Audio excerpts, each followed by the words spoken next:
Hello everybody. Welcome to the Dissecting Fiction podcast. The first one that you'll probably be able to hear. Besides the secret episode we have. There's parts of the secret episode, or the whole secret episode might show. Who knows? Do we have stretch goals? We don't have. No, we don't have a Patreon or anything. We don't have a Patreon. Maybe we'll have a Patreon and we'll unlock the lost episode with a stretch goal. $100 stretch goal. $100 stretch goal. Yeah. Anyway, I'm Vinny Murphy. I'm Christian Cutlick. And today's topic is something that, since the site began, I've been trying to figure out how to tackle appropriately. That's Captain Marvel. And I don't mean just Carol Danvers, Captain Marvel. I don't mean just Billy Batson, Captain Marvel. Trying to encapsulate this entire many characters legacy. Several dozen characters. More than that. I think there's several dozen just on the Billy Batson Shazam side. Yeah. But there is a lot of connections between all of it. The conventional knowledge now that you get from that Google search is that there's a distinctly different Marvel Captain Marvel and a distinctly different now DC Captain Marvel. A.k.a. Shazam, as you probably know him. Yeah, Shazam. I never knew him as Shazam. I always thought that was funny, though. I feel like there's a weird generational gap there. People older than me knew the character as Shazam because of, the TV show. And then people younger know that because that's when they started kind of pushing just saying Shazam in the comics. Yeah. I was, always seeing Captain Marvel for that character because I started reading really in the 90s and they were still calling him Captain Marvel. He wasn't really a property for anything but the comics at that point. I grew up mainly in the mid-2000s, so the Captain Marvel I didn't really know until they started promoting Carol Danvers as a Captain Marvel in 2011, I suppose. Yeah, it was pretty late. Before that, it was there wasn't really a Captain Marvel. They just had references to some of the characters because there are several Captain Marvels just in the Marvel universe. Yeah, it's a messy history. So what we're gonna try to do, as opposed to writing a 4,000 to 6,000 word article that no one would read, we're gonna try to kind of go through the history and discuss what we think are the most important parts and most important, I guess, iterations of Captain Marvel. Not all of which are called Captain Marvel, which is going to make this even more complicated. But that's why we're doing it in a podcast. So it really starts in 1939, Whiz Comics number 2, with the first appearance of Captain Marvel. That's the Billy Batson yelling Shazam. Yeah, the one in the movie in the DC trailer, I guess that's going to come out this summer. Yeah, it's even sooner than that. That's why we wanted to do this episode now, is because we're kind of in this weird thing in between the Captain Marvel movie from Marvel and the Captain Marvel movie from DC that's called Shazam. There's a nice area of time where Captain Marvel's hyper relevant, and we're doing it. So Captain Marvel is pretty quickly joined by a Captain Marvel Jr., his buddy Freddie Freeman. And then his sister, Mary Batson, becomes Mary Marvel, both of whom are also children who yell things to become heroes. Captain Marvel Jr. yells Captain Marvel. I thought it was always Shazam. No. Not at this point. He yells the name of his hero, Captain Marvel, and turns into Captain Marvel Jr., which is the first time we run into this issue where they have to say their name to turn into who they are, so they can't say their name. And then he's followed by Mary Marvel, and that really creates this core Marvel family that we have, predating Marvel Comics entirely. Well, I don't know much about early Captain Marvel, but I do know at some point that Captain Marvel was considered one of the most popular superheroes. Absolutely. He was outselling Superman on a fairly consistent basis, which we'll talk about in a little bit too. Captain Marvel Jr. was the basis for Elvis's elaborate suits near the end of his career because Captain Marvel Jr. was his favorite superhero. That's a Snapple fact. I like that. That is good. That's where the little cape comes from. That's what it is. He wants to be Captain Marvel Jr. I think I'm almost positive about this, and you guys can comment if you have the picture. I think there's an early picture of one of those jumpsuits too where it's blue and has a lightning bolt on it. Oh, really? But it's not exactly like a Captain Marvel costume, but it looks close enough. So this character becomes very popular, and I think the reasons for that are kind of obvious. Well, yeah, as a kid becoming a big, strong man that stops crime and things like that. And I think you can kind of see echoes of like Robin was kind of like after the fact added into the Batman universe, and I think it kind of seems like to me that's because Captain Marvel is so popular, being like a kid character. Right. That like you see all these superhero comics adding in these kid characters around this time as well. Yeah, I wouldn't disagree with that. And I think one of the things that made Captain Marvel very purely popular is Robin, and this isn't any secret, the whole idea of the sidekick was you get to go on the adventure with the superhero. That's your, like, the kid can pretend they're Robin going on the adventure with Batman. Captain Marvel, you just pretended you were Captain Marvel. Yeah, you are the superhero. So 1939 is a year after Superman starts. So even Superman is not super established. Super Right. established, great. What ends up happening is because this character is, selling as much as Superman, if not more, National, who later become DC, are kind of annoyed at this character who, let's be honest, physically does resemble Superman in a lot of ways. Yeah, but like at that time, a lot of the superheroes kind of resembled each other. Like they weren't that many like character designs. I think like you can kind of see it. Like Captain Marvel is red and has like a Right. symbol on his chest and a cape, and so does Superman. But those are about where the similarities end. It was also difficult to render anything really complicated with the printing they were using. exactly. Like, if you go back at those early issues, they're pretty crude. So what ends up happening is National ends up suing Fawcett, who's publishing Wiz Comics and all the other Captain Marvel comics that they're publishing, which I think at their peak there were 3 or 4. Yeah. There may have even been more. After a little bit of debate in the courts, National wins and are basically able to shut down production on Captain Marvel because they've proven that it's a ripoff of Superman.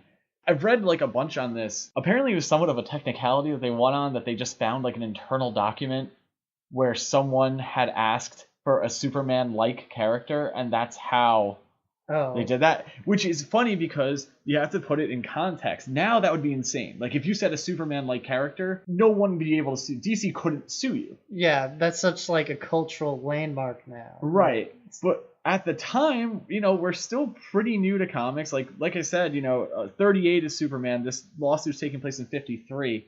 I mean, it's over a decade, but it's not that much time, like, for something to take over in pop culture. Yeah, this is only just when comics become popular. Like they had the comics code and everything coming around this time too, because they were being considered like a cultural thing, like cultural entertainment before it was just like something you buy with a newspaper. It really is like sort of an interesting view on it because Superman is so nascent at that point that even an idea that is that close could seem like a ripoff when he really ends up sort of inspiring a genre. So, we're in 1953. Captain Marvel's run is done. What ends up happening, and this isn't the only time this ends up happening, in 1954, a company in England decides that, we kind of want to keep publishing Captain Marvel comics, but we can't. So they change his name to Marvel Man. They give him a science background. He no longer says Shazam, he says Komoda, which is atomic backwards. Yeah. So now 1953 is ending. Companies can't release any Captain Marvel comics anymore. National kind of goes on their merry way. They go on to make a lot of money on Superman. In England, a company starts publishing a comic called Marvel Man. Basically because they decided they wanted to keep publishing Captain Marvel and they couldn't anymore. They give him more of a science origin, and he yells Komoda instead of Shazam to turn into Marvel Man.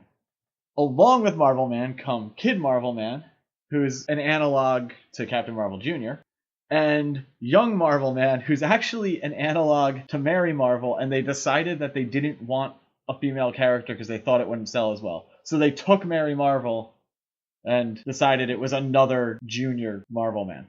What I do find interesting about this is kind of like sci-fi stuff taking over the cowboy stuff, and like Marvel Man's coming out in the 50s, right when like all this space age stuff is happening. It's kind of interesting to see how like Captain Marvel becomes like this sci-fi hero all of a sudden. Yeah, and I think it's interesting too because we were just talking about how sort of silly the idea that they could even lose that lawsuit it seems now, and this is almost like the first step where it's like, all right, well, superheroes are so pervasive that we can just change the name a little bit and change some of this, and now it's a different character. And it's a year later in a different country in the Western world. And it really shouldn't have worked, but it did. Right. I mean, lawsuits were a lot more expensive there, especially overseas. Right. I think at this point they were probably producing their own, so it might not have been too much of a difference. I know that Marvel Man came from the company, I think it's MHF though, was the name of the British company, and they had been doing reprints of Wiz Comics and Captain Marvel books, and that's where they picked up, and that's why the first issue with Marvel Man is Marvel Man 25, because they were picking up from Captain Marvel. So did they buy the old rights? Is that what happened? Or did they just happen to have the rights all along?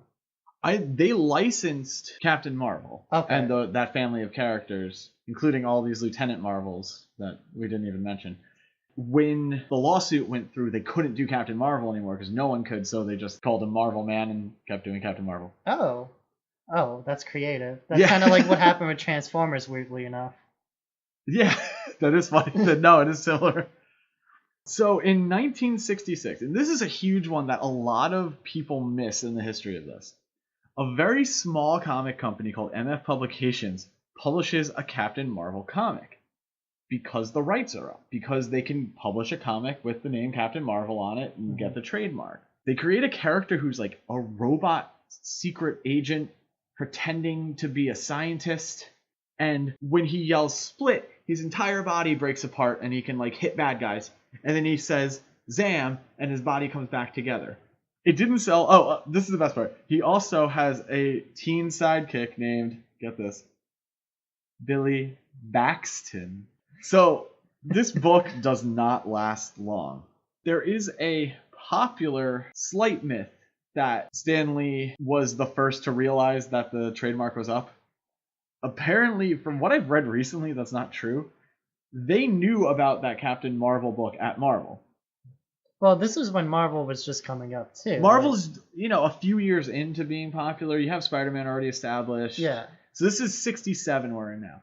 Apparently, Lee saw this book and was like, here's like a nothing company making this book that isn't really selling that well. They got the Captain Marvel license, which obviously Marvel wants. Yeah. And so they pay off MF Publications for the rights to publish a Captain Marvel book.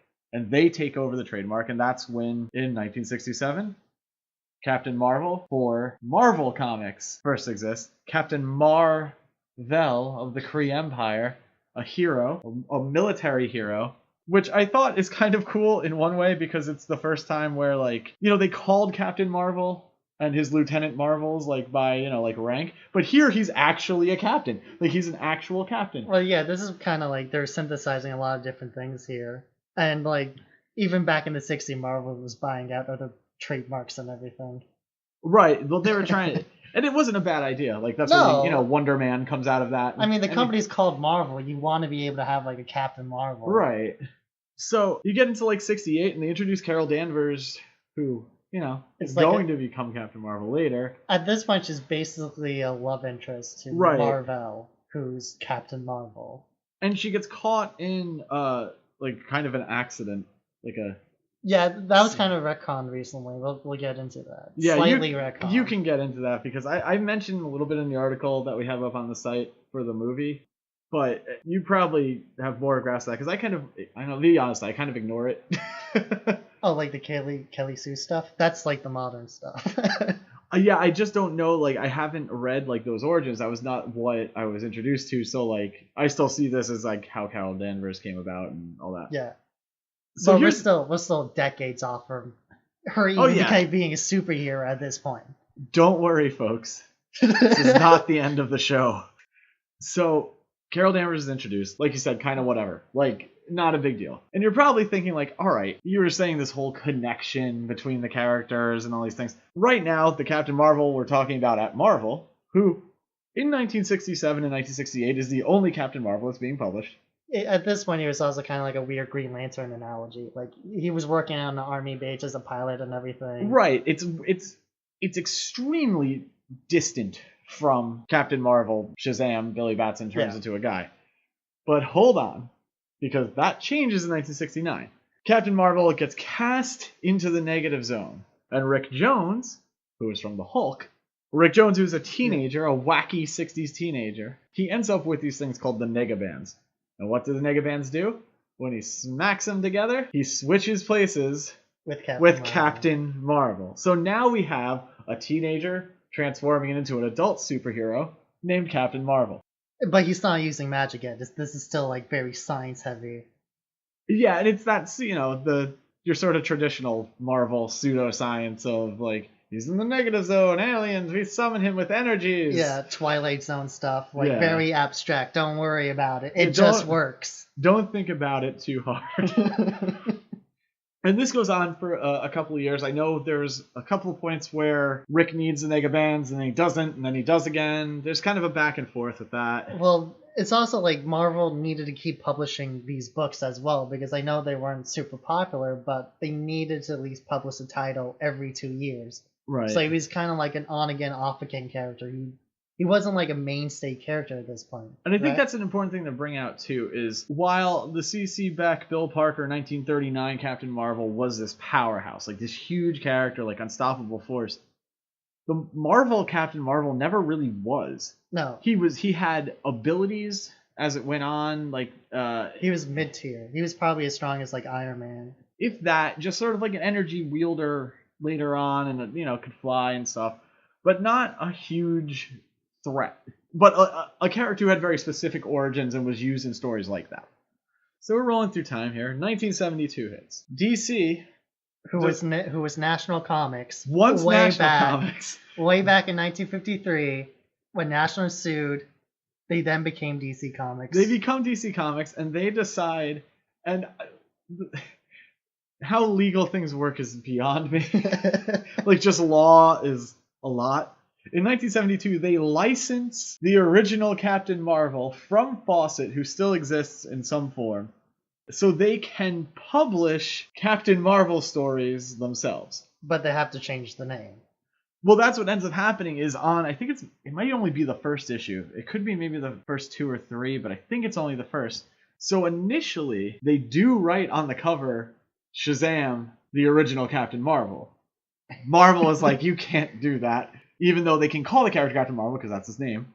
And that's when you start getting heavy use of the Earth's Mightiest Mortal. And so it'll say Shazam, Earth's Mightiest Mortal. That's when you have like Solomon and Merlin and all those guys popping up too. Right. It's a cool comic. I mean, it's actually sort of interestingly similar to the early stuff. Because it was supposed to be a throwback. It was supposed to be DC going like, okay, people still kind of want this character that we took away from them.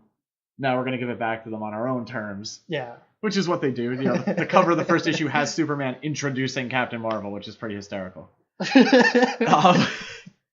From that point on, DC starts using Captain Marvel in different ways. Before Crisis, he's in his own world, and they do bring him into continuity.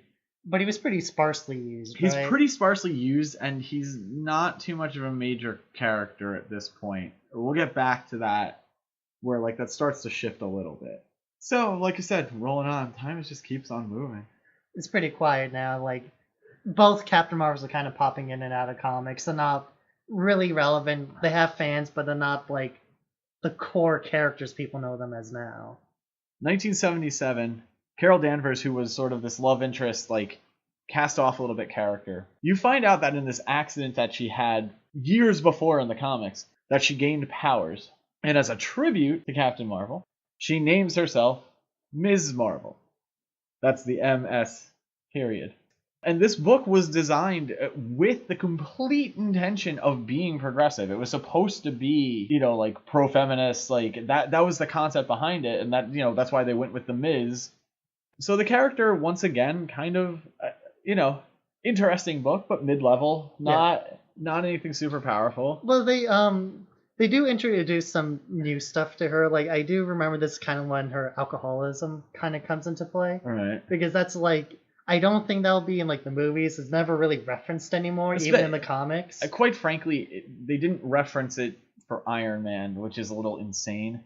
They do his PTSD, but like it is weird that even Iron Man doesn't have like alcoholism. Right. But like this is in the 70s, so a lot of heroes had drug addictions at this point, like Green Arrow. What was not good. Speedy. Speedy's a heroin addict. Speedy's a heroin addict. Captain America's no longer Captain America. There's a lot going on. Yeah, it's all very like trying to This is right when underground comics are becoming super popular, and you're having all these upheaval moments where characters are getting addicted to drugs and. So you have like the roles of heroes changing. In 1981, Captain Marvel from the Marvel Universe dies. Yeah. He dies of cancer, which I thought. I've always been kind of glad that they never straight up brought him back because of that, because it makes it so grounded that, like, here's the character, like, the type of thing that, a science character couldn't beat. Because this is 1981, so this is right when comics are kind of being seen as, like, an art form. So I do appreciate too, is like they bring in this really grounded moment of him like just having cancer and he can't beat it, and then like he dies and all his friends are around him, he dies on his home planet. It's very like it's dark, but like it's also kind of funny in a way because like at the same time you have the Kree Supreme Intelligence, which is like a hive mind of brains melded together, and you have like Galactus and God running around. A big blue face just talking to you. Yeah. And like even at this point Thanos was around, and like the Infinity Gauntlet was like an idea, but nobody had assembled it at this point. So like there's all these reality vendors, but none of them can solve cancer. And I feel like Marvel always had to try to write around that. It's like, oh, it's magic cancer. I mean, it's like a very specific, like, is it negative zone? I think it is because he's in the negative zone. Like, it's like radiation. Yeah, some sort of radiation. No, it was because he fought Nitro, and Nitro used gas or something. There you go. So it's like a parallel to, like, Code Orange or something. Nitro is always this weird character who, like, is not popular and has terribly devastating effects. Yeah, in the Marvel Universe. Yeah. We should do an episode of just on do the history of Nitro. That'll get them listening. All right, so Captain Marvel dies. Yeah, and it's a dark moment, but it does pretty well. Yeah, and it's still really well like loved. It's a cool graphic novel. So let's just we're gonna take a pause now. We're getting into 1982. Mm-hmm. The state of things is Captain Marvel in the Marvel Universe is dead. We have Ms. Marvel still running around. Oh, is she made? Oh, wait, no. 82, she's not still running around. We'll get back to that, yeah. So you really don't have a Captain Marvel presence in Marvel. DC, it's there, but it's not overwhelming, and it's not a huge deal. At this point, DC is trying to, like, take charge of their continuity, like, trying to make sure, like... Because Superman had, like, 50 iterations at this point, right? Right. This is a little earlier than Crisis, but we're getting to that point. We're getting to the point where DC's just kind of has all these characters, and most of them aren't being used for anything. And several different origins for many of the same characters. Well, Earth 2 and Earth 1 exist at this point. Right, but Superman had, like, I think 3 different origins. But anyway, it's getting messy. Yes. Like, it's just... But over in England, a magazine starts called Warrior. The publishers of Warrior were humongous Marvel Man fans. They hire a young and upcoming writer named Alan Moore. The famous Alan Moore. The infamous Alan Moore. And he relaunches Marvel Man as a very dark concept book about like the nature of what those type of powers, what the powers of Captain Marvel would do to you. Yeah. He basically uses it as an analogy for like Nietzsche nihilism philosophy. Because like I think he mainly makes Marvel Man this unstoppable force. He can do whatever he wants. So we're gonna kind of jump ahead a little bit here, just because it's a little separate. So in 1985, Eclipse, a company publishing in America, picks up Marvel Man. They can't call it Marvel Man, so they have to change it to Miracle Man. So now we're calling this character Miracle Man. We're gonna call him Miracle Man from this point on because that's what he's called here, and he's still called that here. Yeah. So the big story that gets them in a lot of trouble. Because we're still talking an era where comic books they're on corner store shelves. This is also before like Watchmen and like The Dark Knight Rises. Just before. Yeah. So this is like 85. Essentially, there's a story about Kid Miracle Man. Just to give a little bit of background, and I'm not going to get super into it because if you want to read it, I don't want to destroy it. But the concept with Kid Miracle Man, who, as we mentioned before, is an analog to Captain Marvel Jr., is that for years, his actual identity, the non-superhero identity, was suppressed. He finally gets back out into the real world, goes back to school, gets rather heinously assaulted while in school, and it leads to Kid Miracle Man coming back out and doing what probably an unstable teenage mind would want to do to the surrounding area. It's not even just death in the issue. It's the graphic. The cover is super violent. Yeah. Everything about Miracle Man 15 is just violent. And it caused a big backlash, which led to the book not really being reprinted for a long time. Up until very recently. Yes. Only, within the last 5-6 years? Yeah, even that has a lot of like caveats to it, though. You know, while there's this lull in Captain Marvel between DC and Marvel. Yeah, DC's Marvel, and then Marvel's Marvel. There's Miracle Man. Kind of like picking up the ball for Captain Marvel Yeah. for a little while. And that's really, for now, that's really it with Miracle Man. Nothing much happens. Neil Gaiman's in the middle of a run when the book ends, and... Well, the company goes bankrupt. Yeah. And so, like, what happened was Moore ends his run on Miracle Man, and then Gaiman's supposed to pick it up. And then when Gaiman goes to do it, they finish, like, 1 or 2 issues. He scripts, like, 2 others, and then the company just flat out goes bankrupt. Yeah, we'll come back to that a little bit, too, because something does happen with that later. Yeah, it does come back. But that's why we picked Miracle Man as sort of the third character that gets recognized here. So anyway, while this is going on in merry old England, Ms. Marvel, our beloved Carol Danvers, loses her powers to a character who, for most of this time, is vastly more popular, which is Rogue. Oh, yeah, Rogue steals her powers, right? Rogue steals her powers. Rogue being able to fly and having the super strength was supposed to be because she almost killed Carol Danvers. Right. And she got to the point where those powers were so ingrained in her that they just didn't go away. I always forget about that because, like, it's so... Even in the movies, it never happens, but, like, in the comics, she's always flying around. And that's the funny part, is that's a good, like, example of where the difference of when we started reading was, because to me... Carol Danvers' biggest role in anything was the fact that she got her power stripped by Rogue. Right. And then she starts going down this dark path and everything, but then... She turns into Binary. Yeah, which is basically like a living star, right? Yeah, it's a cool design. Yeah, it is a really cool design. It's a really cool design. But as Ms. Marvel, Carol Danvers is turning into Binary, over in an Amazing Spider-Man annual, they introduce a new Captain Marvel, 1982. Monica Rambeau is an energy manipulator. Yes, who's actually in the movie as well. Yeah, we'll see if she does. I mean... she might not be Captain Marvel, but I don't she's think definitely she's in gonna the be movie. I have a feeling that they named a character in the script that so they could say she was in it. I always get that feeling. It's like, oh, well, you're not going to do it. All right. But Monica Rambeau's Captain Marvel for...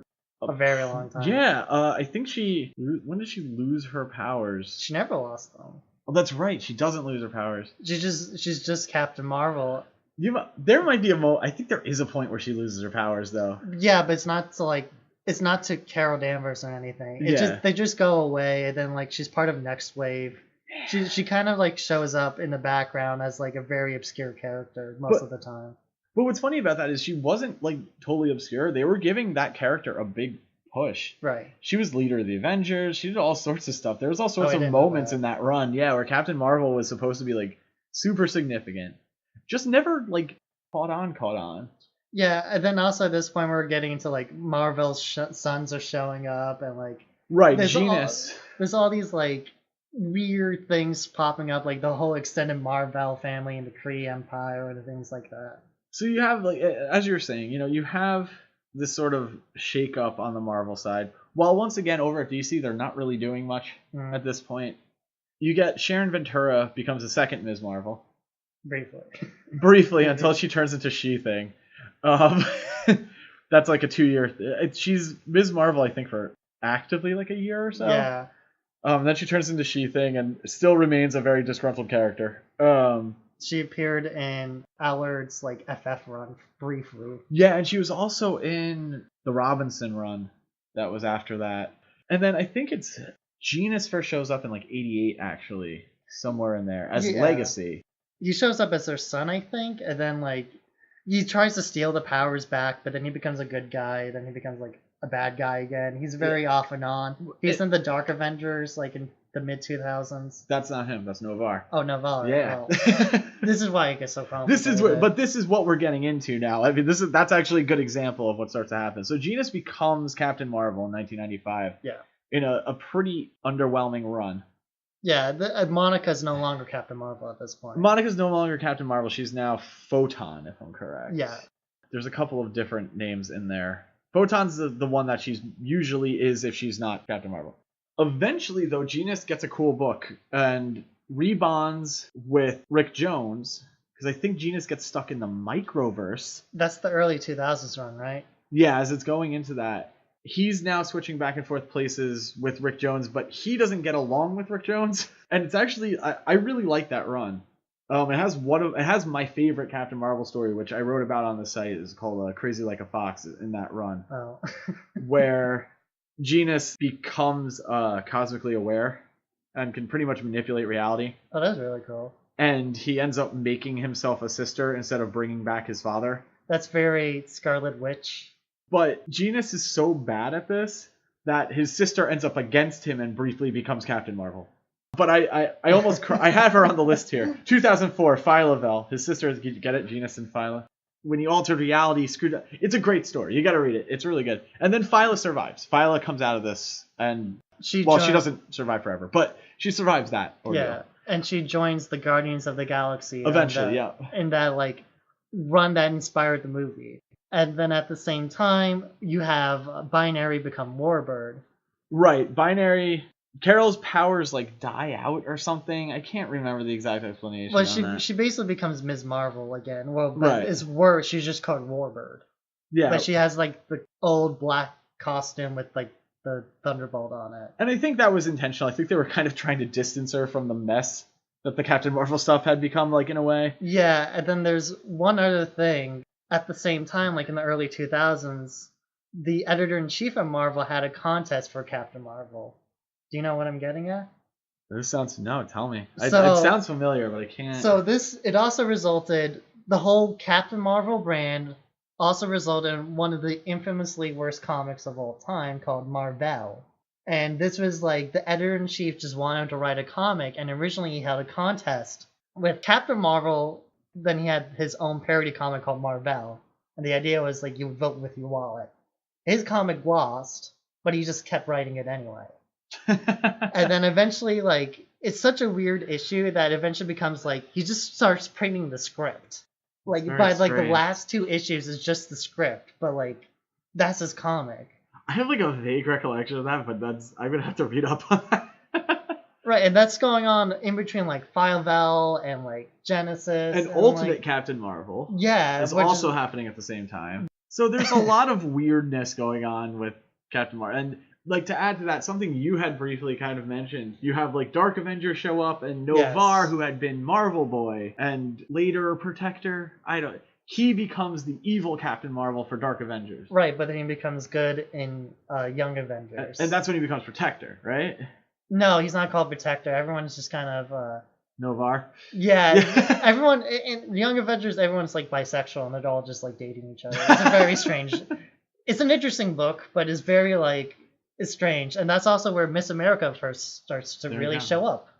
And Genus around this time is he went crazy and was evil again, and then became good, so he joined the Thunderbolts. Yes. And then he joined the Thunderbolts as Photon. Yes. So really, there's just a bunch of names that get passed around all these characters. Yeah, and Phyla-Vell dies during the Guardians run. Right. So at this point, we just have and her Monica. name was Martyr, which was briefly tipped us off. Yeah. But we still have Monica running around, sort of with her powers. I think Cara Danvers becomes Ms. Marvel again. So those are the two main ones. The rest kind of just fall out of obscurity. Yeah, it gets very messy. And we're going to take a step. We're going to stop here. We're going to stop for a second before. So 2006, Danvers is going to become Ms. Marvel again. Yes. We're not getting there. We're going to jump back a little bit. Because we're going to go to what's happening over in DC. So DC Comics in 1990, they completely locked down all the rights to Captain Marvel, Shazam. They try to push this character a little bit. And the books they put out aren't super popular. I wouldn't say any of them are that bad. They're pretty cool, but... I just think the market wasn't right for it because, this is post-crisis, So they're Right. all like trying Well, to establish post-crisis, yep. his like power levels and things like that, and like Superman's weak to magic, so they're trying to make Captain Marvel seem like more powerful than Superman.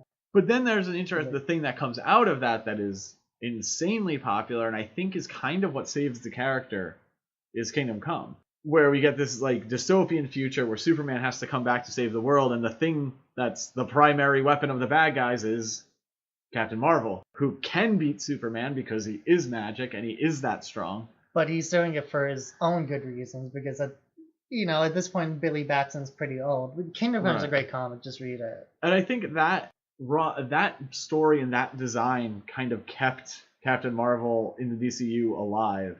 And I know for like my generation, I read that when I was pretty young.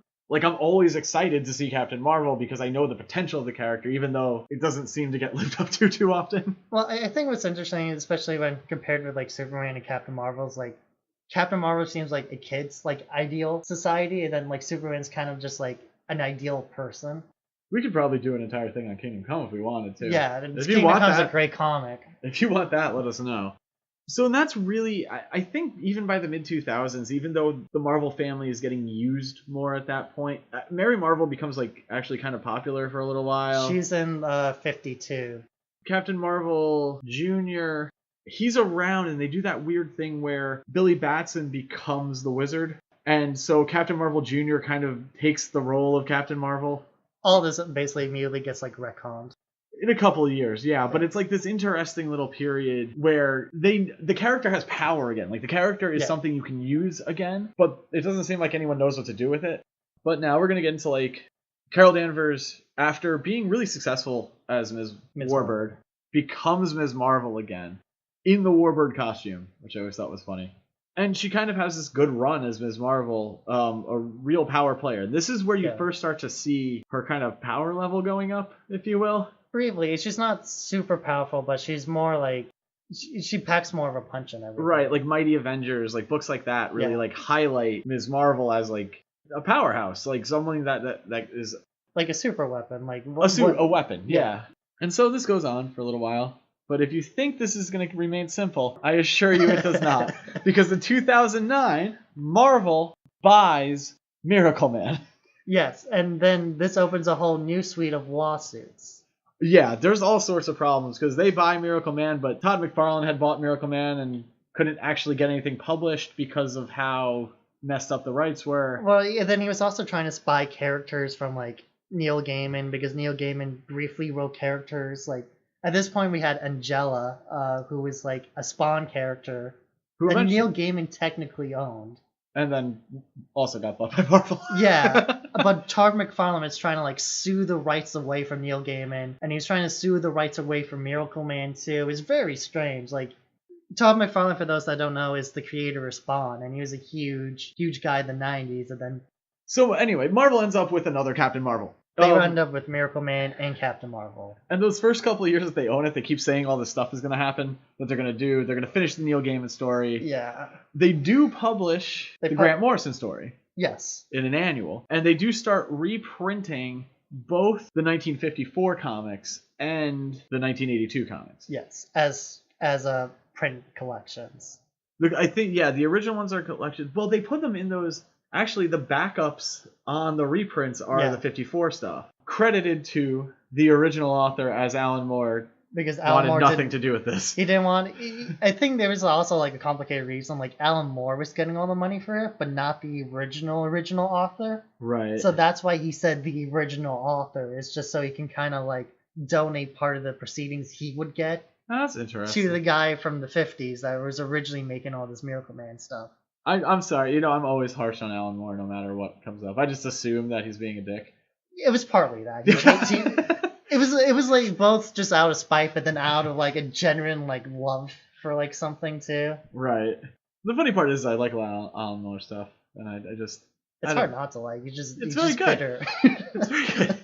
So anyway, long story short, it's 2019 and they're telling us that game and stuff's going to be out by the end of the year. We'll see what happens. Yeah, they're still saying the game and comics are coming out, which they have not. So this, I think, is super interesting. Miracle Man pops up again. In 2012, we have sort of rebirths for both Captain Marvels. Yes.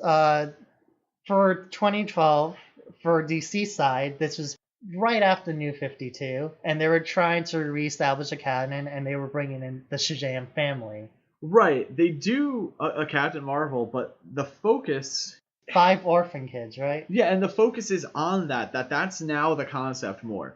That they kind of took, I guess, what's still the most unique aspect of that version of the character and made it the focus. So now you're kind of getting rid of the whole idea of Captain Marvel in general, and now it's the Shazam family who all have powers. Tapping into the powers of Shazam, which are various wizards from across time. Right, and you have Billy, you have Freddy, you have Mary, and then you have a couple others whose names I don't know well enough yet because that 2012 run didn't go too long. No, they're all basically references to the ones from like the 30s and everything. Because there are a bunch of Lieutenant Marvels who we didn't get into because holy crap are there a lot, and there's talking rabbits and tigers.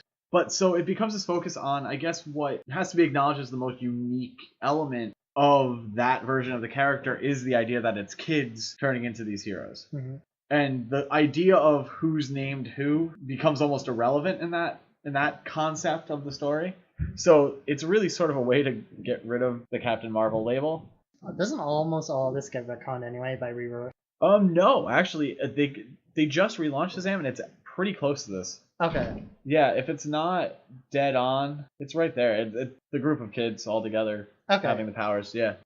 So in 2012, Carol Danvers gets rid of the Ms. Marvel label, and she becomes Captain Marvel. This is right when DC buys Marvel as a brand, and this is kind of like them. She gets a really big push after this, and she kind of becomes like the big icon she is now. And she gets the new, I guess, supposedly iconic costume where it's the blue shoulder pads with the star on it, and that's all red with the mohawk. And it also looks quite a bit like Miracle Man, there were a lot of rumors that there was going to be a lot done with Miracle Man in the Marvel Universe. That was probably originally intended because at the same time they were bringing in Angela, who was also a Neil Gaiman creation. Right. So there might have been something that was going to be coming that didn't happen, which, it happens a lot in comic books. But that's really the design she has now. Her hair got longer again, but she wears that costume without the helmet.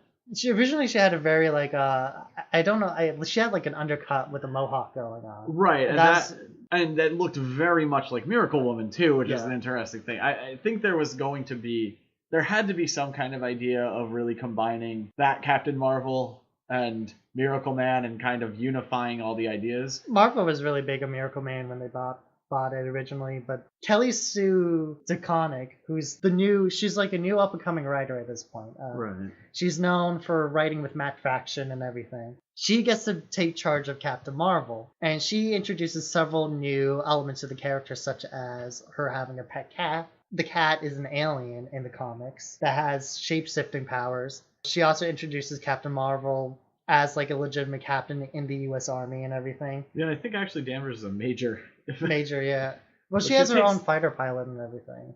She wants, but she's really taking the Captain Marvel name as to honor Marvel. Yeah, while also distancing herself from like being the love interest, and like we kind of see Captain Marvel as we know her now. But at this point, we're seeing Captain Marvel also like get a power increase as well, because they want to make Captain Marvel the head of Marvel at this point, and I think they already have like the movie planned.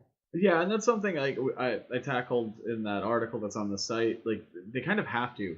Like within the comics are comics. It's always going to be comic readers. I'm fairly big believer in that we're, comic books have an audience and have had an audience that's pretty consistent for the last 20 years or so. Before that, it was bigger. Yeah. Oh, yeah. We're not talking about that anymore. Once we get to the modern era, Marvel Studios is this powerhouse, and if you're going to call something Captain Marvel, that better be the biggest character on screen. Now they want franchises, and I remember when they introduced the new Captain Marvel book, outside of being very experimental, but I remember when they introduced her with the new costume, they were selling like sweaters and everything, and a couple people in my college actually bought them and wore them and everything. Right. And then also to tie into that, they introduced Kamala Khan, who becomes Ms. Marvel, and Kamala Khan's a much newer character as well. She's stretchy. She has stretchy powers, which I like. Sweet stretchy powers. So Kamala Khan, they also introduced Kamala Khan to kind of like embiggened her franchise. She also, I believe, is like the first Muslim American character for Marvel outside, because Dust for X-Men is specifically from the Middle East. Yeah. And Ms. Marvel is specifically a Muslim American. Okay. And Kamala Khan in the comics worshipped Captain Marvel as like an idol. Like Captain Marvel is the greatest superhero ever. Nobody else can beat her. She writes fan fiction about her and everything. But Kamala Khan is definitely a very present champion, things like that. She was the bigger breakout between Miss America, who has a complicated history we might get into later too. At this point, they're trying to push Captain Marvel as like the big headliner for Marvel, outside of even like Captain America and everything. And that's where the movie kind of comes into play now, because it kind of feels like they're using Captain Marvel to introduce like the second wave of Marvel movies. Right, the real second wave. Like, this whole phase thing is, I think I mentioned this in one of the things before. It's kind of abstract, even if they don't want it to be. That's more of an internal thing, I think. I think Endgame is going to be the end of the first iteration of the Marvel Cinematic Universe. It feels like several people are going to like get killed off permanently. I think they have to. I think to make it have any gravity. Yeah. Like, you can't have this be, oh, everyone survived, just not all of them are going to be in movies. Because they already started introducing new characters like, Doctor Strange and Spider-Man, and like, they just got X-Men and they just got Fantastic Four. So the Captain Marvel feels like out of all of them to be like the second wave. They wanted to be led by like a woman. And like we said, we're at like similar sort of relaunch points. I would say the Shazam Captain Marvels are a little weaker at this point, comic-wise. But they have a movie coming too. And the movie has gotten pretty good buzz about it. Yeah, I mean, it looks pretty cool. And they're playing off of what it seems like is going to be the standard strength now, is this idea of kids turning into superheroes. But there's one last tale to this Nada story between the three Captain Marvels, in that 2019 we're supposed to be getting the last issues of Miracle Man. Yeah, Gaiman and Buckingham coming back. Written 3 decades ago at this point. Supposedly going to happen this year, but they've been saying that for a lot of years, so we'll see what happens. That was like Mage. Like, Mage never came out until it did. But it did. It did come out. So maybe we'll see this. Well, it's like the Valiant comics. They were never going to come out until they actually did. Oh, that's right. Because every year, it felt like every year they were saying Valiant's going to come back, Valiant's going to come back. And then it did. Yeah, and then it's good. It is good. That would be another topic. Valiant would be a good topic, too, because that's just a weird company. But not the company now, but like the history of like those comics is all over the place.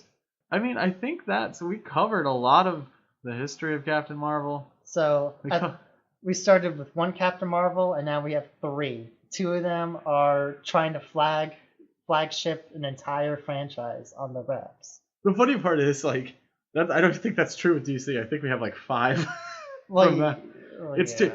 There are a lot of Captain Marvels. And we love all of them equally. That's not true either. But I'm just saying, by the end of like this tear, after having like 20 different Captain Marvels, we've narrowed them down to like 2. Yeah, because Miracle Man's not super active. That book could never get published. What do we know? Yeah, holy crap. That was a lot of Captain Marvels. Yes. Now we know the full tale between Marvel's Captain Marvel, aka Carol Danvers, and DC's Captain Marvel, Shazam. And then the third outlier, Miracle Man, who's still probably in court to this day. Still outlying somewhere. In court. All right. Well, I think that'll be it for this debut episode of the podcast. Until we hit our Patreon goal for the secret episode. Maybe we'll actually have a Patreon. Who knows? We should do it. We should do that. We should do stretch goals where it's like we force each other to talk about like things we don't like. Oh, that's easy. Okay. What do you not want to talk about? Oh, not want to talk about? Yeah. Because I like talking about bad things. I could talk about the Marvel early issues for a long, long time. Really? Yeah. Yeah, maybe we'll work on this Patreon. We'll see what happens. We'll let you know. We want your money. I mean, so have a wonderful Captain Marvel month. We're in the March is for Marvel. March is for Marvel. I like that. Even though Shazam comes out in early April. But still, you can think about it. You get excited in March for March for Marvel, and then April for Thanos. Yeah, that's right. They're not going to beat Endgame. They might be good, though.